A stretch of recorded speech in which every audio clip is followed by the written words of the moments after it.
Tribalistes condamnés autrefois par la société civile, associations de défense des droits de l'homme et partis politiques, meubles, meetings et rencontres de certaines formations politiques. Une situation décriée par une frange de la population. Elle craint les conséquences qui peuvent découler des discours jugés xénophobes et discriminatoires.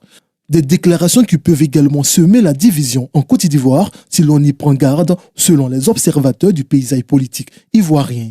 Sur le terrain, les camps se rejettent la responsabilité des propos diffamatoires et tribalistes.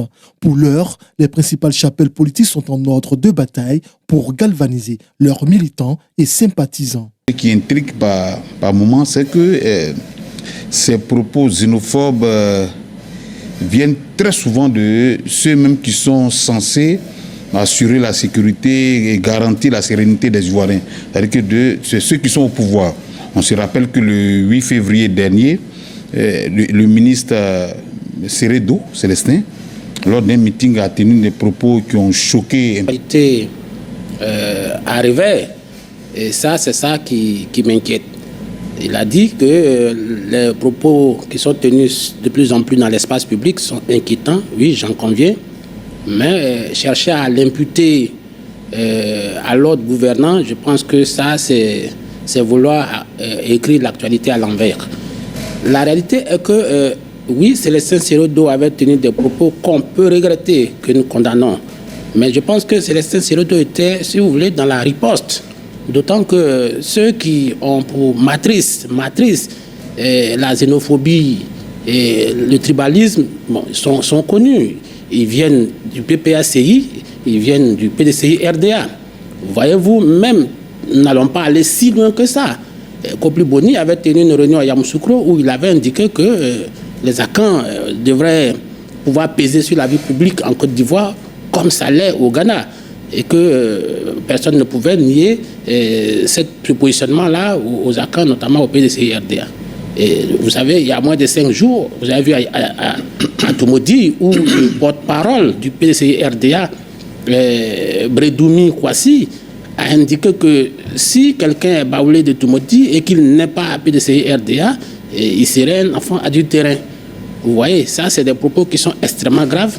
Mais moi, ça ne me surprend pas parce que c'est un parti qui est coutumier du fait. Bon, on avait pensé qu'il avait fait sa mue et que le fait d'avoir perdu le pouvoir devrait permettre de, comme un serpent, refaire sa mue, mais malheureusement, le tigre ne change pas sa tigritude. Donc, ça continue parce qu'il y a bien longtemps que ce parti s'est engouffré dans une sorte du rejet de l'autre, de celui qui n'est pas lui. Et bon, quand on parle du PPACI, bon, lui, ça c'est génétique, le rejet de l'autre. Le tribalisme est génétiquement ancré au PPACI. Tout le monde sait que ce parti a toujours voulu, je me rappelle encore, comme si c'était hier, Bogadou demandait à chaque citoyen, faisant fi des lois de la République, qu'il fallait que chacun indique un village d'abord, avant de prétendre à la citoyenneté ivoirienne. Il a voulu introduire ça même dans notre corpus juridique quand il était ministre de l'Intérieur. Et même avant, lorsque le général Gueye avait pris le pouvoir, au moment où on devait refaire une constitution, je me souviens de ce discours enflammé qu'il avait eu à l'Assemblée nationale. Ça, c'est des choses qui sont propres à Bougadoudou. Et pour terminer, vous avez vu qu'il y a des gens qui voient la Côte d'Ivoire sous un mode binaire nord-sud.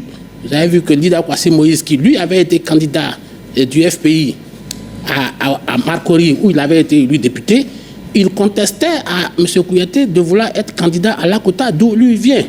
Vous voyez, et donc je crois que le tribalisme est ancré dans la riposte, mais ceux qui ont ça dans leur ADN, je vois clairement que c'est le PPACI et le PDCI, et par excroissance, le FPI.